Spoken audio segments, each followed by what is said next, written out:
હરે રામ કૃષ્ણ આવી ગયો બેટા. સરસ લે આય બેટા. બેટા પાણી લાવજો, મિહિર આવી ગયો છે. કેવો રહ્યો બેટા તાર દિવસ? સારો રહ્યો? સરસ લે. તાર રાત જોતી હતી, કાલ હોળી છે ને. મેં કીધું જરા હમણાં થોડુંક હાથ પગ મોઢું ધોઈને ચા બા પી લે અને પછી ચકુન ઘરે હાઈડો આપી આવજો. અરે આ તારી બહેરીને એવી બધી બહુ લાતો મારવાની આદત છે બધી વસ્તુમાં કે લગ્નના પહેલા વર્ષે જ હાઈડો હાલવાનો હોય. મારે આ જીવન હાલવો છે હાઈડો. અરે એટલું તમે 5-10 રૂપિયાની વસ્તુ મરી જવાના છો, આટલું આટલું કમાવ છો તો દર વખતે વચ્ચે ટાંટિયા મારવાની માન દીકરો વાત કરતા હોય ને વચ્ચે આવી જાવ છો. વાત કરવા દો બે ઘડી. તમારો ધણી છે એટલે કઈ સ્ટેમ્પ ઉપર મારીને તમને નથી હાલી દીધો. મા જોડે ઘડીક વાત કરક ના કરે.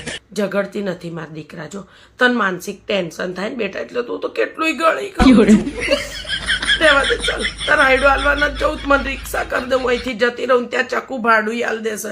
ખોટું મને સંભળાવે કે તમારા ભાડા અમારે આપવા પડે છે. આપવા જાય છે હાલી આવજો બેટા. ચવાણું લઈ જજે, 2-3 કિલો જેવું લઈ જજે. છોકરા છે ને ડબ્બામાં લઈ જશે નાસ્તામાં. પ્રિતેશ કુમારની તીખી વસ્તુ ભાવે છે. અને કંદોઈનો મોહનથાળ ના ભૂલતો હો બેટા. કોઈના કીધે લોકલ મોહનથાળ ના હાલતો. હો બેટા કંદોઈનો જ હાલ છે. આપણો જમાઈ છે, આપણે હાચવવું પડે. છોડી આલી છે ને આપણે.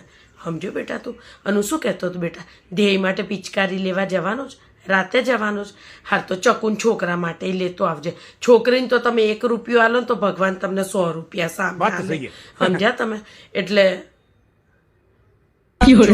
બોલીને વચ્ચે તારા લગ્ન થઈ ગયા બેટા પછી શું તારી માએ તારી જોડે વાત નહીં કરવાની? અને કે મારે છોડીને હાલવાનું કંઈ કહું? હજુ જીવું છું. મારા જે 5-25 જે પડ્યા હોય એમાંથી જો હું તને એમ કહું કે 2 રૂપિયાની વસ્તુ એને અપાય તો તાર બહેરીન શેનું પેટમાં દુખે છે? એટલે જ બેટા મને એમ થાય છે કે હવે આવતી હોળી મારે જોવી જ નથી. લઈ જઈશ પિચકારી? હારું લઈ જજો. અને થોડી મોંઘી લઈ જજે બેટા. હો સારાવાળી પિચકારી લઈ જજે. હો બરોબર. અનુ શું કહેતી હતી? આપણે આટલું બધું ખાવાનું બનાવીએ છીએ બરોબર. ચકુન પ્રિતેશ કુમારને તને યોગ્ય લાગે જમવાનું કહેવું છે? જો છોડી તો વાર તહેવારે જમે ને બેટા આપણા ઘરે. સમજો તો ભગવાન બરકત આલે. હે જો કે જે ભાઈને જમાડે ને તોય બરકત આવે. જો આની જીભ જોતું એટલે જ બેટા મને બોલાવીશ. હા સારું બોલાવજે હો બેટા. એને કહીને જ આવજે 2-3